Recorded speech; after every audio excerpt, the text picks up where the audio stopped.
오늘 우리에게 주시는 하나님의 말씀 누가복음 7장 1절에서 10절 말씀에서 보겠습니다. 누가복음 7장 1절에서 10절 말씀입니다. 우리 다 같이 읽겠습니다. 예수께서 모든 말씀을 백성에게 들려주시기를 마치신 후에 가버나움으로 들어가시니라. 어떤 백부장의 사랑하는 종이 병들어 죽게 되었더니 예수의 소문을 듣고 유대네 장로 몇 사람을 예수께 보내어 오셔서 그 종을 구해 주시기를 청한지라. 이에 그들이 예수께 나와 간절히 구하여 이르되 이 일을 하시는 것이 이 사람에게는 합당하나이다. 그가 우리 민족을 사랑하고 또한 우리를 위하여 회당을 지었나이다 하니 예수께서 함께 가실새 이에 그 집이 멀지 아니하여 백부장이 벗들을 보내어 이르되 주여 수고하지 마옵소서. 내 집에 들어오심을 나는 감당하지 못하겠나이다. 그러므로 내가 주께 나아가기도 감당하지 못할 줄을 알았나이다. 말씀만 하사 내 하인을 낫게 하소서. 나도 남의 소아에 든 사람이요 내 아래에도 병사가 있으니 이더러 가라 하면 가고 저더러 오라 하면 오고 내 정도로 이것을 하라 하면 하나이다. 예수께서 들으시고 그를 놀랍게 여겨 돌이키사 따르는 무리에게 이르시되 내가 너에게 이르노니 이스라엘 중에서도 이만한 믿음은 만나보지 못하였노라 하시더라. 보내었던 사람들이 집으로 돌아가 보매 종이 이미 나아 있더라. 아멘. 저는 오늘 이 말씀으로 땅의 질서 vs 하늘의 질서라는 제목으로 잠시 말씀을 나누고자 합니다. 예수께서 이제 우리 지난 시간과 그 전 두 번에 걸쳐서 마태복음에서는 산상수훈으로 기록되어 있는 그런 가르침의 내용에 대해서 잠시 말씀을 드렸었는데요. 예수께서 그런 가르침을 다 하신 후에 이제 가버나움으로 들어가셨습니다.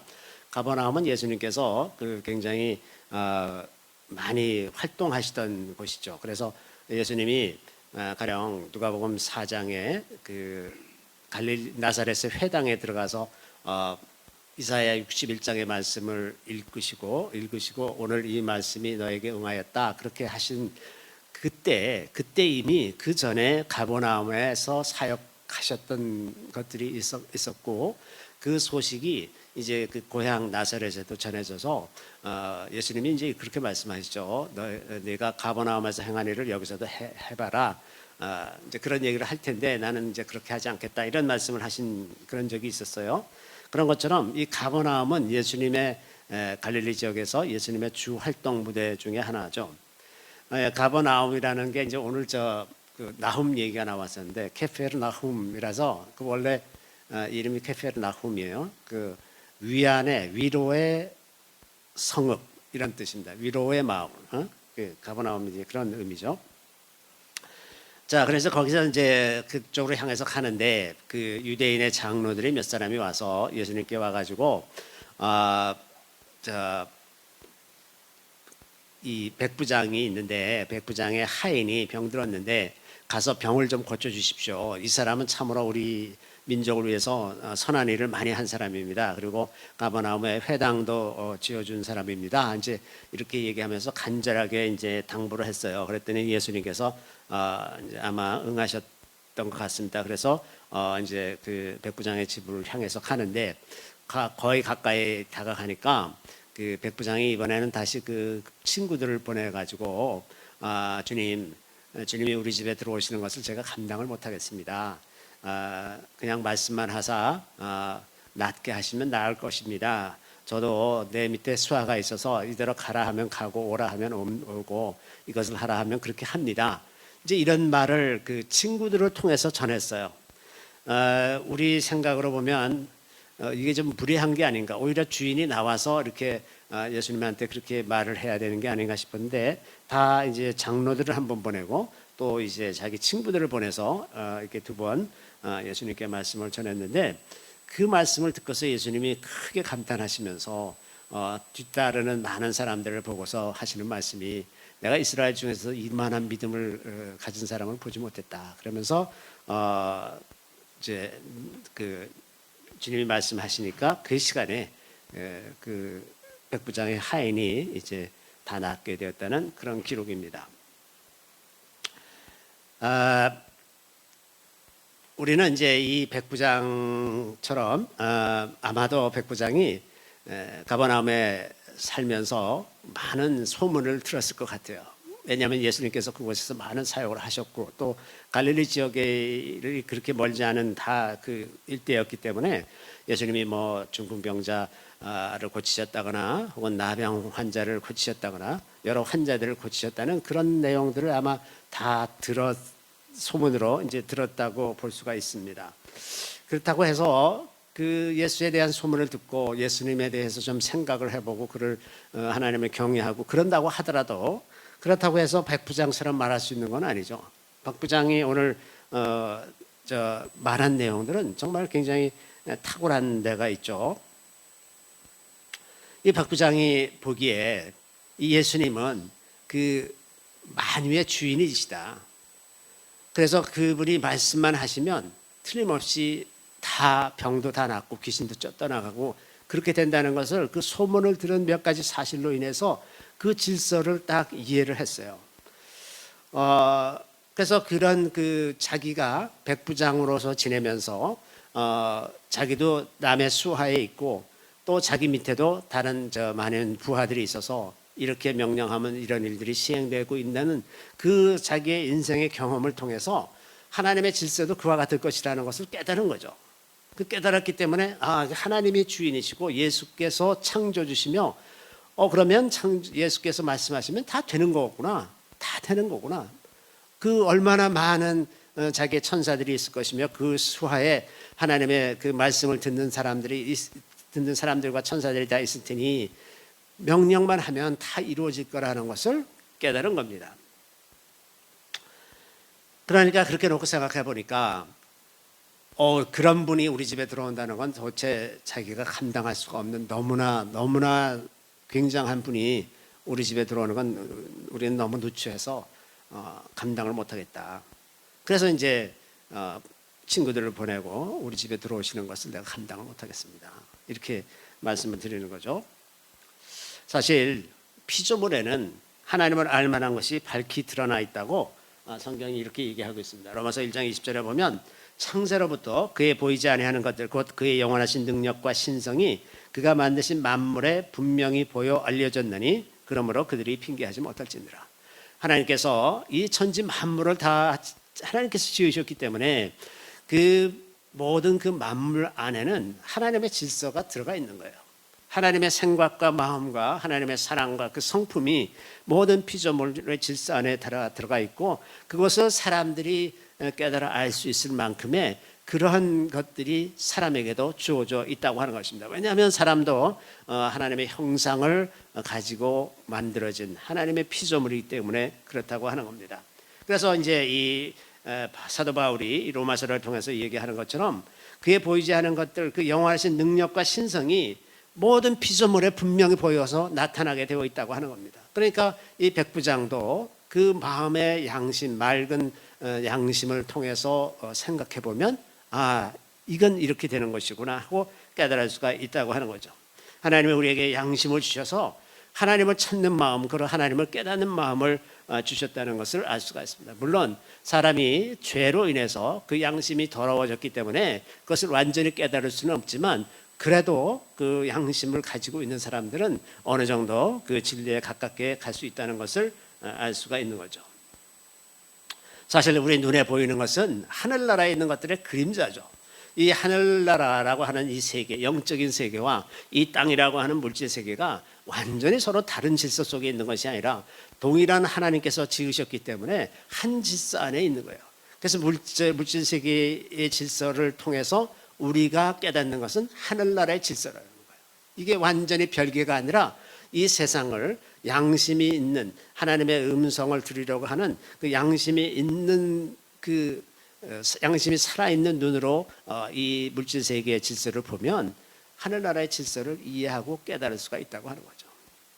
제가 이제 지금까지 살아오면서 제일 참 그 안타깝게 생각하는 것 중에 하나는 제가 어렸을 때는 그 이제 우리 집에 이제 어른들이 자주 모이곤 했었는데 그 어른들이 하는 그 말씀 중에 제일 내가 흔히 듣던 말이 뭐냐면 아이고 하늘이 두렵지 않나? 하늘이 두렵지 않나?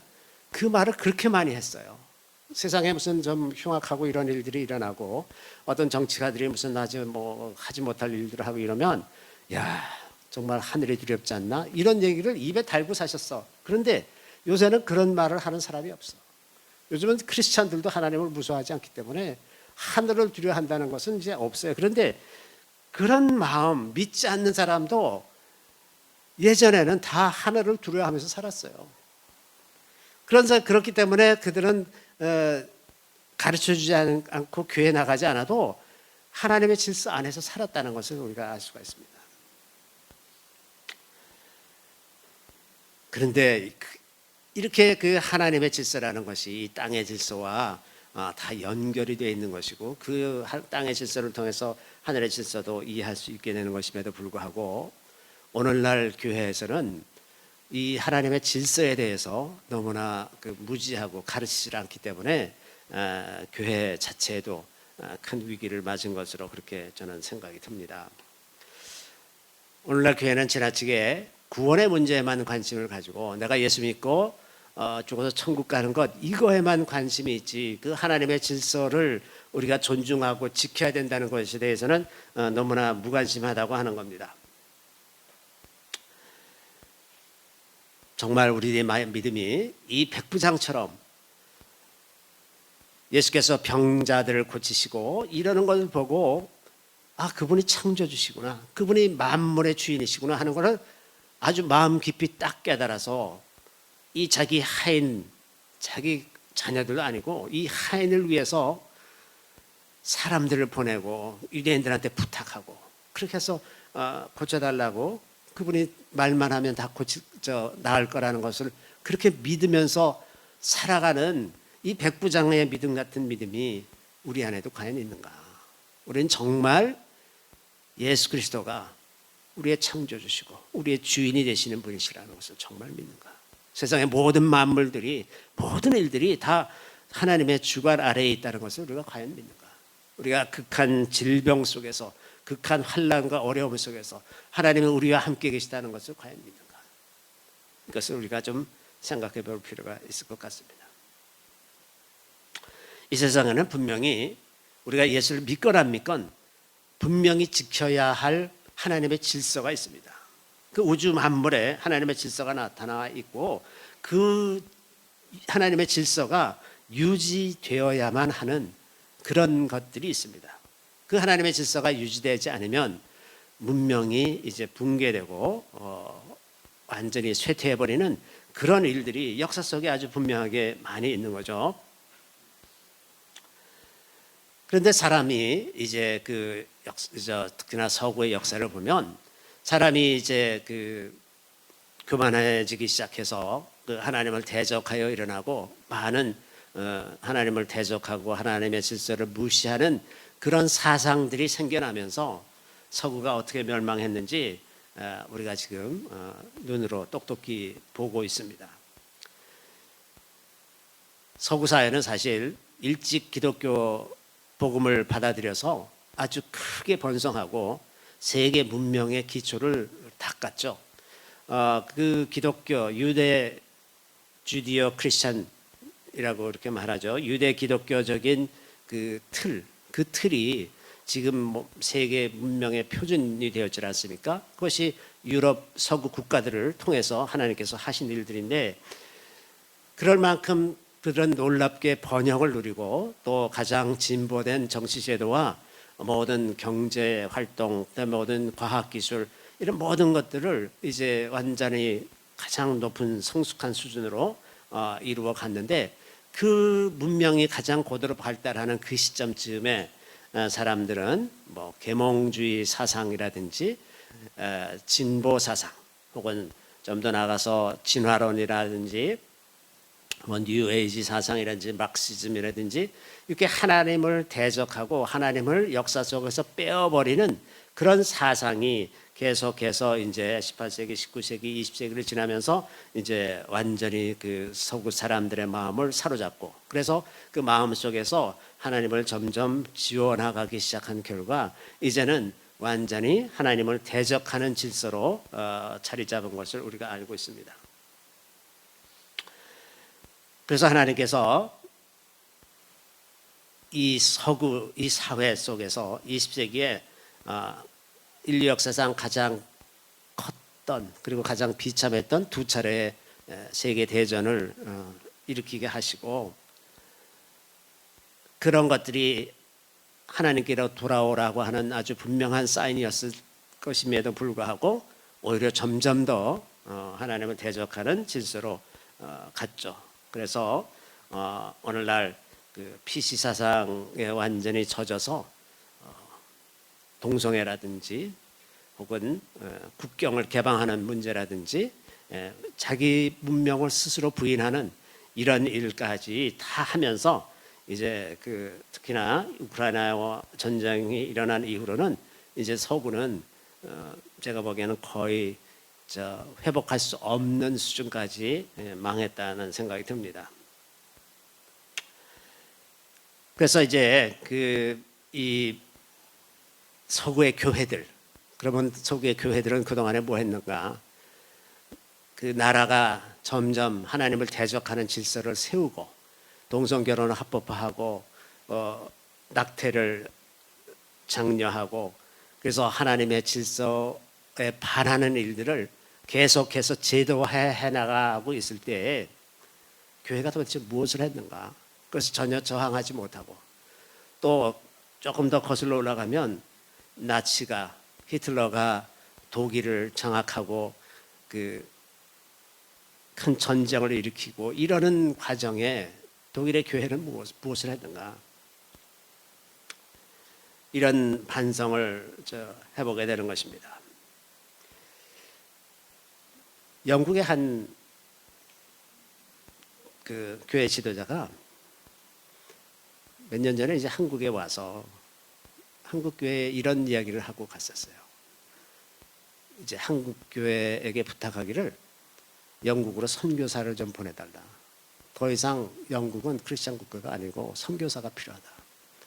그러면서 그 차별금지법 이런 것들을 영국 교회가 적극적으로 막아서질 못하고 아무 소리 못하고 가만히 있다가 이제 막상 차별금지법이 딱 통과되고 나니까 그 다음부터 교회는 급속하게, 왜냐하면 더 이상 진리로 얘기할 수 없는 그런 상태가 되어버려서 급속하게 이제 몰락했단 말이죠. 그것을 막지 못한 것이 천추한이다. 근데 이미 다 늦었어요. 한번 정해진 법을 다시 바꾸기는 정말 어려운 것이다 하는 거죠. 그 한국 교회는 좀 괜찮은가? 조금, 제가 보기엔 조금은 난 것 같아요. 조금은. 그 차별금지법이 무시무시한 법이라는 걸 이제 깨닫고 우리나라에서도 큰 교회에서 나서서 자꾸 이제 차별금지법을 반대하고 그래서 그게 쉽지는 않을 것 같습니다. 그런데 또 다른 한편에서 최근에 이제 그 서울신학대학에서 그 창조신학을 비판하고 그 유신진화론을 옹호하는 교수를 신학교의 사상과 안 맞는다 해서 징계를 하려고 그랬더니 이제 교계 곳곳에서 학문의 자유를 침해한다 그러면서 반대하는 이런 일들이 많이 일어났어요. 그런데 학문의 자유라는 것은 적어도 신학을 가르치는 신학교에서는 학문의 자유가 하나님의 질서로 넘어갈 수는 없어요. 하나님의 질서를 무너뜨리면서 학문의 자유를 추구하는 것은 그런 세상 사람들이 하는 일이고, 신학교에서는 그렇게 하면 안 되지 않겠습니까? 창조주 하나님을 부인하고 유신진화론, 하나님이 맨 처음에 창조하실 때 진화하도록 그렇게 창조하셨다. 그리고 그 다음부터는 다 진화론적으로 발전해 온 것이다. 이렇게 믿는 지적인 상태가 의심스러운 이런 교수들이 사실은 이분이 대표적으로 그렇게 드러난 케이스지만 대부분의 신학자들이 그렇게 믿습니다. 또 이 나라 혹은 전 세계적으로 하나님의 질서를 크게 무너뜨리고 있는 그 페미니즘 같은 경우도 이렇습니다. 여성의 인권은 마땅히 존중이 되어야 합니다. 저는 그것은 아주 당연하게 생각을 하고 남녀가 다 평등하게 지음을 받았다고 생각을 하는데, 근데 여성의 인권이 소중한 것과 같이 남성의 인권도 소중해요. 그런데 요즘 우리나라의 검사들도 이 지금 시대는 남자들이 너무 불리한 시대에 살고 있다. 가령 뭐 남녀 간의 연애를 하려고 해도 여자가 주도하면 문제가 없지만 남자가 주도하면 언제 여자가 돌변해서 남한테 성추행했다 이렇게 말하면 그냥 저 감옥에 가야 되는 상황이잖아요. 그러니까 전부 여자가 주도하는 문화로 바뀌게 돼 있어요. 그래서 여자가 주도하는 문화가 되면 이 문화가 이제 굉장히 여러 가지 많은 문제들을 안고 있죠. 최근에 또 서울시 의회가 그 학생 인권 조례를 폐지했습니다. 근데 학생 인권 조례가 학생들의 권리를 옹호하기 위해서 교사들의 권리를 과도하게 제한하는, 그래서 교사들이 아무것도 할 수 없는 그런 상태를 만들고, 또 무엇보다도 이제 동성애나 이런 교육을 어려서부터 시켜서 애들을 동성애자로 만들어내는 그런 조항들이 많이 있었다고 하는 거죠. 그래서 이것을 폐지하는 것에 학부모들은 너무나 좋고 좋아하고 감사하고 그러는데, 교육감이 이제 항의 농성한다고 나섰어요. 참 코미디 같은 일입니다. 이런 일들이 우리나라에서도 일어나고 있는데, 이 하나님의 질서라는 측면에서 볼 때 한국 교회는 약간 좀 정신이 좀 분열되어 있는 사람들이 아닌가, 이런 생각이 들어요. 하나님을 믿는다면서 하나님의 질서를 무너뜨리는 정치 세력에 투표를 하고 그들을 지지해요. 또 도대체 이해를 할 수가 없습니다. 저는 이거는 하나님을 믿는다면서 하나님의 질서를 무너뜨리는 사람을 지지해요. 하나님의 질서를 옹호하는 사람을 지지하는 게 아니라 하나님의 질서를 무너뜨리는 사람을 지지해요. 이게 정신병자 아닌가요?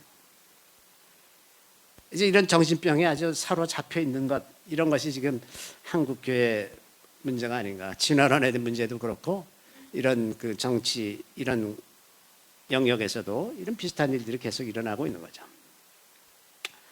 여기에 주님께서 이런 말을 고린도후서 6장 15절에 보면, 그리스도와 벨리알이 어찌 조화되며 믿는 자와 믿지 않는 자가 어찌 상관하며. 어떻게 그리스도와 벨리알, 그 악마의 사탄의 왕과 그리스도가 어떻게 하나가 될 수가 있겠습니까? 한 사람 안에서 한쪽에서는 예수를 믿어서 그리스도를 믿는다고 말하고, 다른 머리의 반쪽은 벨리알을 지지하고 있는 이 희한한 일들이 우리나라에서도 또 여러 전 세계에서 다 나타나고 있죠.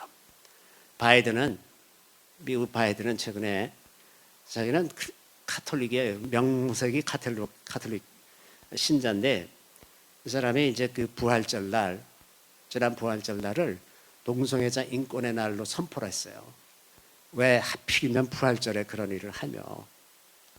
도대체 그 이해할 수 없는 일들을 참 많이 합니다. 이제 다 이렇게 정신이 분열되어 있는 것 같은 사람인 것 같아요. 자, 우리가 분명히 지켜야 될 하나님의 질서가 있습니다. 이것을 우리가 분명하게 이해를 해야 되는 것이 있는데, 첫 번째는 하나님께서 창조하실 때 창조하신 창조 명령이에요. 창세기 1장 28절에 보면, 하나님이 그들에게 복을 주시며 하나님이 그들에게 이르시되 생육하고 번성하여 땅에 충만하라. 땅을 정복하라. 바다의 물고기와 하늘의 새와 땅에 움직이는 모든 생물을 다스리라 하시니라. 이건 하나님의 명령입니다. 그리고 이것을 통해서 하나님께서 영광 받으시기를 기뻐하시는 그 질서예요. 그래서 하나님께서 생육하고 번성하라.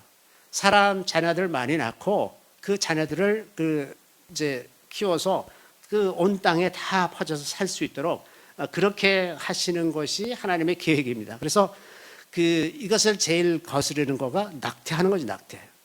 사람의 생명을 자꾸 이제 죽이는 이런 것 아닙니까? 그러니까 이 명령에 따르면 낙태는 굉장히 악한, 물론 생명을 죽이는 것, 그런 뜻에서도 악한 일이지만 하나님의 명령을 전면적으로 거역하는 그런 일이기 때문에 매우 악한 일이라고 생각을 합니다. 이 낙태에 관해서 그 낙태를 지지하는 자들의 논리는 자기 결정권, 여자가 자기 몸에 대해서 자기 결정권을 가지고 있다라고 주장을 합니다. 그런데 그것이 여자의 하나님을 배제하고 생각하면 그것이 여자의 권리일 수는 있지만, 여자의 권리라는 것도 하나님의 질서 안에서 허용되는 권리죠. 왜? 하나님의 피조물이기 때문에. 그래서 하나님께서 그 여자의 몸을 통해서 사람의 생명을 잉태하고 그들을 출산하고자 하는 것이 하나님의 계획이면, 그 하나님의 계획이 앞서고 그 안에서 여자의 인권이 권리가 존중되어야 하는 것이 아닌가 이런 생각이 듭니다.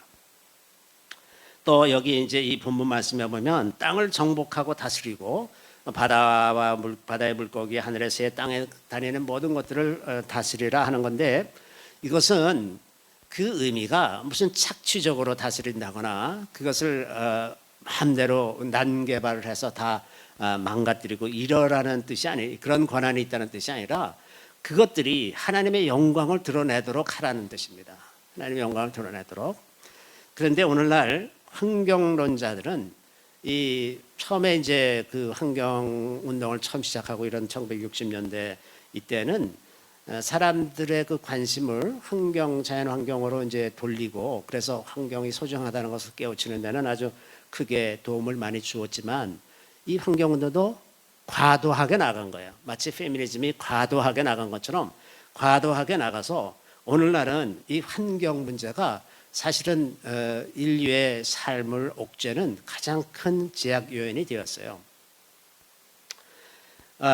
환경운동은 예를 들면 요즘에 이제 그 산불이 굉장히 크게 나고 그러는데, 그 요인 중에 하나는 이런 거랍니다. 그 가령 산불을 이제 요즘에 이제 기후 변화도 많고 그러니까 산불을 미리 예방하기 위해서는 중간중간에 적절하게 그 도로를 만들어야 된다고 그래요. 그래서 산불이 넘어가지 못하도록. 그리고 또 도로가 있으면 신속하게 이제 소방차가 거기 진입을 해서 이제 바로 진압할 수 있게 그렇게 해야 되는데, 그 도로를 만드는 걸 환경론자들이 반대를 해서 못 한다는 거야.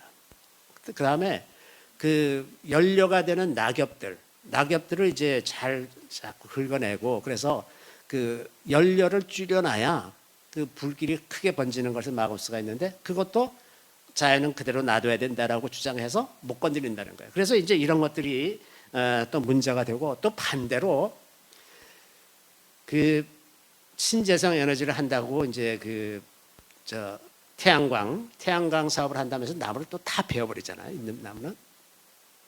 그래서 이제 거기다 홍수가 나면 산사태가 나고 이제 이런 상태가 돼서 이 환경론자들이 이제 환경을 다 망가뜨리는 쪽으로 가고 있어요.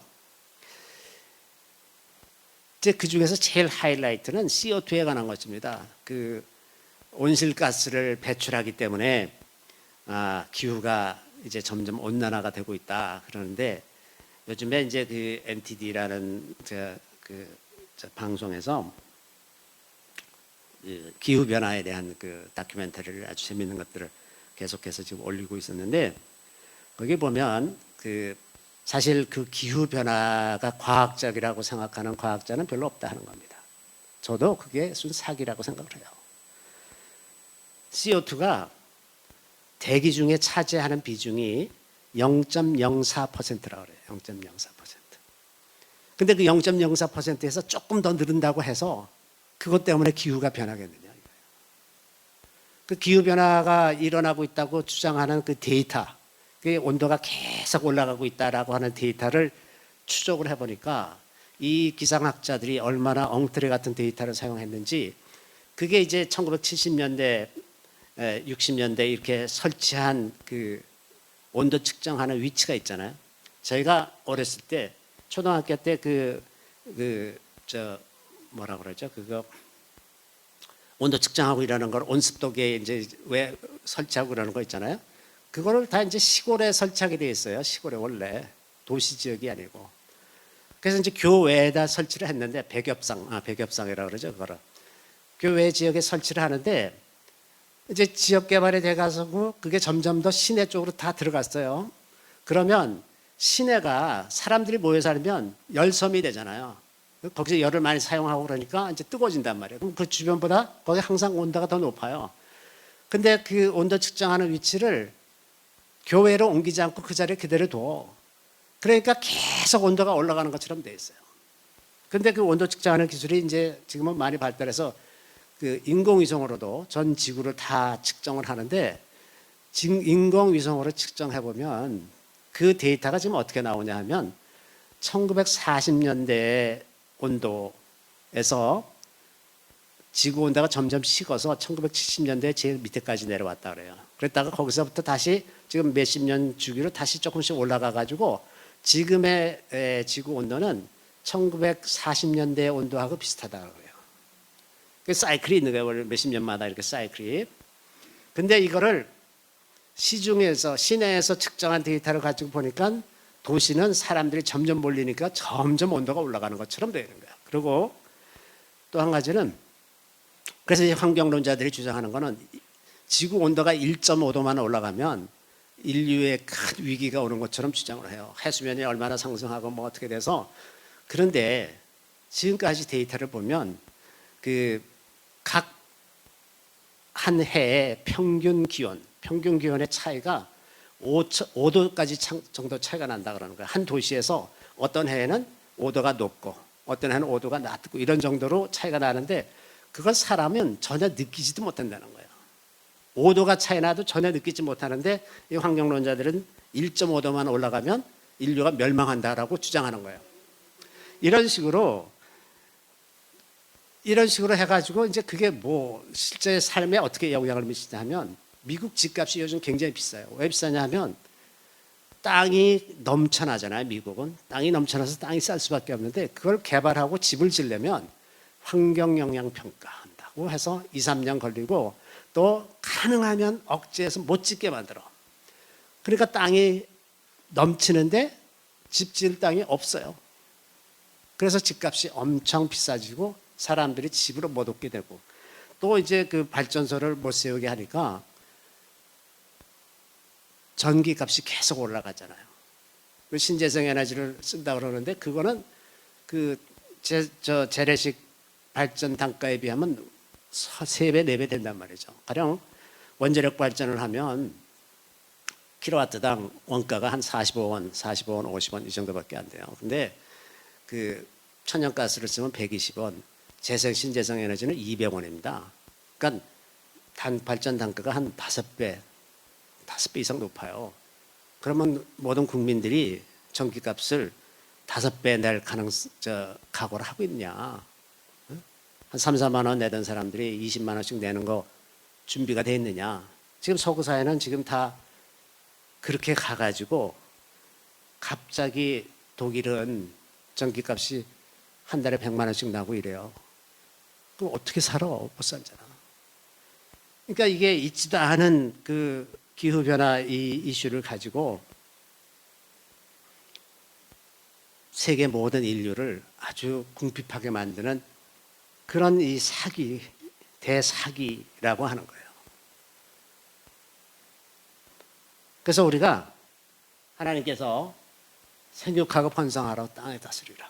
제가 70년대 이제 환경운동에 대해서 이제 공부를 할 때 그때 다 뭐라 그랬냐면 앞으로 석유는 30년 있으면 끝난다. 더 이상 쓸 게 없다. 그랬어요. 그게 70년대거든요. 70년대 초에 그런 얘기를 했어요. 근데 웬걸 석유가 점점 더 많이 나와. 지금은 아무도 그 얘기 안 해.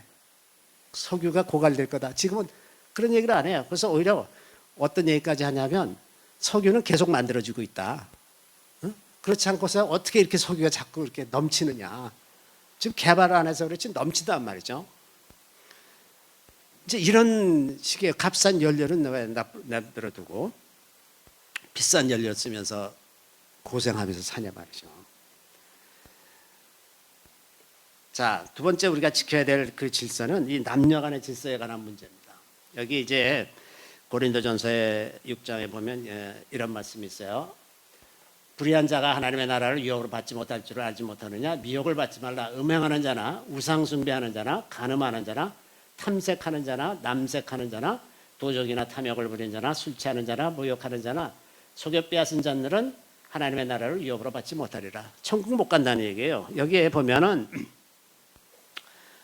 여기 번역하기를 그 탐색하는 자로 번역되어 있는 말라코스라는 헬라어가 있는데 이 말라코스라는 단어가 그 남자가 여장을 하고 있는 이런 상태입니다. 그래서 이제 남자의 파트너가 동성애자의 파트너가 되기도 하고 여자의 파트너가 되기도 하는 거예요. 남창이라고 말할 수가 있죠. 그 오늘날 이제 뭐 호스트바 이런 식으로 똑같은 일들이 일어나고 있잖아요. 이런 사람들은 하늘나라 못 간다. 이게 분명한 말씀이 하나님 말씀. 그리고 남색하는 자라고 번역되어 있는 것은 동성애자를 얘기하는 겁니다. 이 하나는 동성애자를 얘기하는 거예요. 동성애자는 분명히 하늘나라 못 간다고 정해져 있어요. 이렇게 말씀하고 있어요. 이거 여기뿐만 아니라 그 레위기나 이런 데서도 이 동성애자는 다 죽이라고 돼 있지 하늘나라 간다는 얘기가 없습니다. 근데 이런 것들 때문에 또 교회가 분열이 돼서 동성애자들을 축복하는 목사들도 있고, 그것 때문에 교단이 분열이 되고, 지금 미국 UMC라고 하는 미국의 감리교단은 이 문제 때문에 이제 분열이 됐어요. 분열이 됐습니다. 그런데 이것을 지켜야 되는 하나님의 질서, 남녀 간의 질서, 그리고 가정의 질서가 우리가 지켜야 될 하나님의 질서입니다. 세 번째는 국가 간의 질서가 있어요. 국가 간의 질서. 오늘날 이제 이 창세기 11장 7절 8절에 보면 하나님께서 그 사람들이 바벨탑을 쌓고 있으니까 우리가 내려가서 그 언어를 혼잡하게 하자 하면서 이제 하시는 말씀이죠. 자, 우리가 내려가서 거기서 그들의 언어를 혼잡하게 하여 그들이 서로 알아듣지 못하게 하자 하시고, 여호와께서 거기서 그들을 온 지면에 흩으셨으므로 그들이 그 도시를 건설하기를 그쳤더라. 하나님을 대적하기 위해서 흩어지지 말자. 하나님은 흩어지라 그랬잖아요. 온 땅에 충만하라 그랬으니까 흩어져야 되잖아. 하나님의 명령은 흩어지라는 건데 사람들의 반응은 흩어지지 말자, 모이자. 그래서 바벨탑을 높이 쌓아서 거기 그 주변에서 다 살도록, 그러니까 하나님의 명령을 이제 거부하는 거잖아요. 그때 이제 하나님께서 하신 그 지혜로운 방식이 언어를 혼잡하게 해서 말이 안 통하니까 다 흩어지는데, 언어가 달라지니까 문화가 달라집니다. 문화가 달라지고 가치관이 달라지고 생활 방식이 달라지고, 그래서 각 민족이 독특한 문화를 만들면서 살도록, 그리고 그렇게 되니까 자연히 사람들이 흩어져서 살게 되었죠. 그리고 또 이제 그 사도행전에 바울을 통해서 하신 말씀이 이렇죠. 인류의 모든 족속을 한 혈통으로 만드사 온 땅에 살게 하시고 그들의 연대를 정하시며 거주의 경계를 한정하셨으니 이는 사람으로 혹 하나님을 더듬어 찾아 발견하게 하려 하심이로되 그는 우리 각 사람에게서 멀리 계시지 아니하도다. 자, 하나님께서 이 언어를 혼잡하게 해서 흩어 살게 하신 이것이 그들의 연대를 정하시며 거주의 경계를 한정하셨으니, 하나님이 역사의 주관자라고 하시는 거예요. 그들이 어디에 살지, 몇 년도까지 어디 살지를 하나님이 다 정하셨다는 거예요. 연대와 경계를 다 정하셨어요. 땅의 경계를 정하시고 시간을 정해주셨죠. 그래서 역사는 하나님이 주관하시는 겁니다. 하나님이 주관하시는 거고, 근데 이렇게 하신 이유가 뭐냐면 이는 사람으로 혹 하나님을 더듬어 찾아 발견하게 하시기로돼. 자, 문화가 이렇게 각각 달라지면 오히려 하나님을 알 수 있는 기회들이 많아지는 겁니다. 모든 인류가 한 가지로 다 모여, 하나로 다 모여 있으면, 그러면 가장 가장 하나님으로부터 벗어나기 쉬운 상태가 되는 거죠. 여기가 지금 오늘날 이 시대가 흘러가는 그 반대 방향이 드러나는 자리입니다. 뭐냐면 글로벌리스트라는 세력들이 전 세계를 하나로 만들어서 하나로 통치하고자 해요. 그러면 이 글로벌리스트라는 게 결국은 사탄의 앞잡이 되는 겁니다. 왜냐하면 사탄이 이 땅을 직접 다스리는 그때가 이제 사탄이 하늘나라에서 쫓겨나서 이것을 내려오는 그때가 가까이 오는데, 그때 사탄이 하고자 하는 일은 전 인류를 한꺼번에 다스리는 겁니다. 그래서 그것을 이제 이 글로벌리스트들이 추구하는 것인데, 그러자면 민족 간의 경계를 없애야 돼요. 언어의 경계를 없애야 돼요. 그래서 이제 언어의 경계를 무너뜨리는 방식이 요즘에 이제 동시통역하는 이런 기술들이 많이 발달하고, 그래서 언어의 장벽이 점점 무너지고 있잖아요. 그 다음에 국경의 장벽을 무너뜨려야 되는데, 그것을 하기 위해서 한 것이 난민을 만들어내는 겁니다. 그래서 시리아 난민들, 북아프리카 난민들이 이제 지난 10여 년 동안 유럽으로 많이 들어가서 이제 완전히 다 이제 그렇게 됐고, 또 그 민족의 정체성을 구성하는 역사 의식을 무너뜨리기 위해서 서구 사회가 해온 일들이 뭐냐면 자기 역사를 가르치지 않는 거예요. 그리고 자기 문학을 가르치지 않습니다. 오늘날 뭐 BTS다 이래서 한국 저 K-팝 뭐 K-컬처 뭐 열풍이 있고 그러는데 그 배경 중에 하나는 이런 것이 있어요. 자기 문화를 더 이상 존중하지 않고 다른 문화를 찾아 그러는 분위기가 서구 사회에 깔려 있단 말이죠. 그러니까 한국 문화 같은 제3세계 문화에 더 관심을 갖는 그런 마음들이 생긴 거예요. 그래서 이제 한류가 더 퍼져나가는 기회가 된 그런 측면이 있는 겁니다. 그래서 자기 그 문화에서 오는 그 정체성을 말살하고 전 인류를 하나로 만들어가는 이런 과정 중에 우리가 있다고 하는 것입니다. 그런데 국가의 정체성을 지키는 것이 사람의 정체성을 지키는 것과 굉장히 밀접하게 관계가 있습니다. 뭐 나라가 아무데도 괜찮다, 나는 다른 나라가 살아도 된다 이렇게 쉽게 생각을 하겠지만 나라에 대한 소속감이 없으면 다른 나라에 가서도 그 정체성이 불분명하기 때문에 적극적인 행동이나 그런 삶을 살기가 참 어렵습니다. 그것이 동포들이 1세대, 2세대 한참 지나가지 않고는 굉장히 적응하기 힘들고 문화적인 아이덴티티 이런 것이 달라서 굉장히 어렵거든요.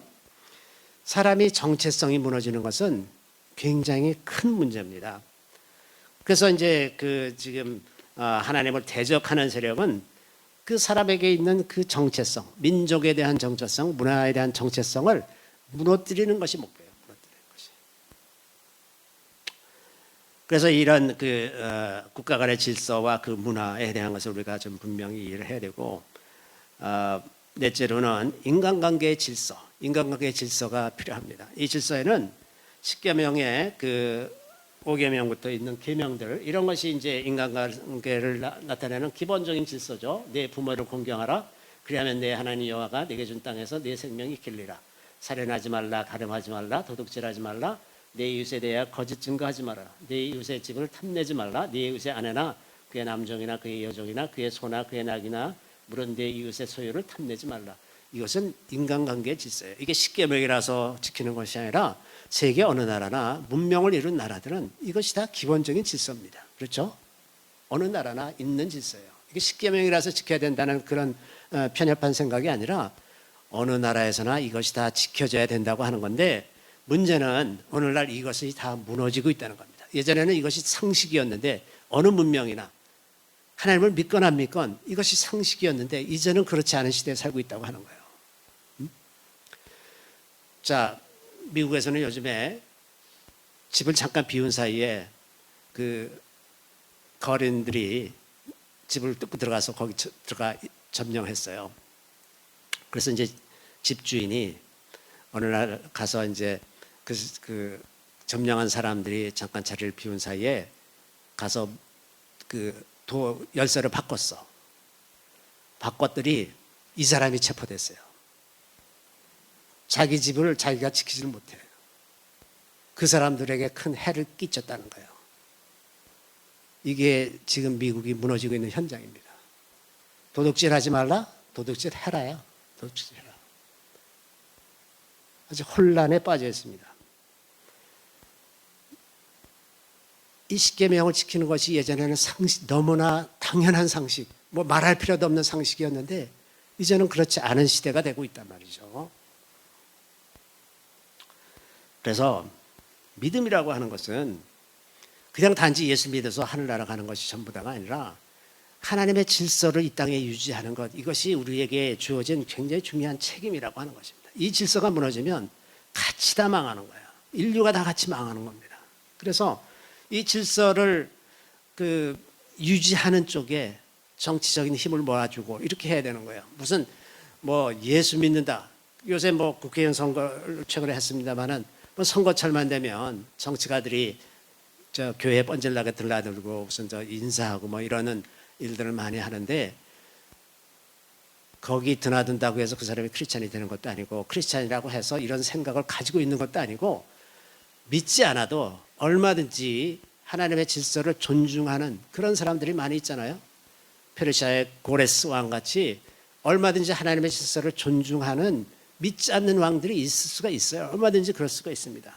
그래서 우리가 이 정치 지도자를 선택하는 일이라든지 이 세상에 돌아가는 일에 우리가 어떻게 대응해야 될 것을 정할 때 그 사람이 크리스찬이라서 지지할 것이 아니라 하나님의 질서를 존중하는 사람인가, 그리고 그것을 이룰 사람인가, 그걸 지킬 사람인가, 이것을 보고서 판단해야 된다 하는 겁니다.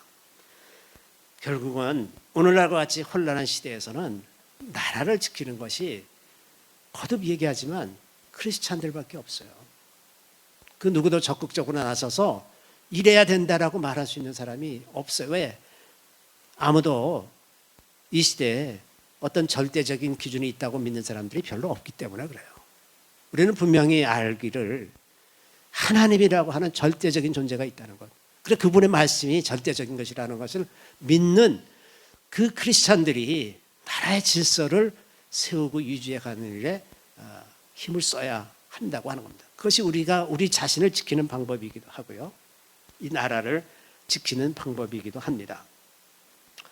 그래서 이 백부장이 이 땅의 질서를 보고서 하나님의 질서를 깨닫고 예수 그리스도를 정말 그에 상응하는 그런 태도로 이렇게 대하는 것을 오늘 이제 살펴봤는데, 우리가 정말 이 땅의 질서에도 하나님의 질서가 이루어지도록 그렇게 노력하고 기도하는 그런 우리 모두가 다 되기를 바랍니다. 잠시 기도하겠습니다. 하나님께서 천지 만물을 창조하시고 역사를 주관하시며 인류의 모든 경계와 그 연대를 정하셨는데, 주님 그 크신 하나님의 계획과 인류를 향한 하나님의 사랑을 우리가 잘 알지 못하고 무시하거나 소홀히 하거나 해서 많은 나라에서 하나님의 질서가 무너지고 세상은 황폐해지며 그 문명이 쇠퇴하고 있는 것을 바라봅니다. 주님, 저희들이 이것을 알게 하셨사오니 이제 깨어 기도하게 하시고 이 나라와 이 나라의 교회들 또 저희들 자신을 위해서 주님의 하나님의 뜻을 세워가는 저희들이 다 되게 하여 주시기를 우리 구주 예수 그리스도의 이름으로 감사하며 기도드리옵나이다. 아멘.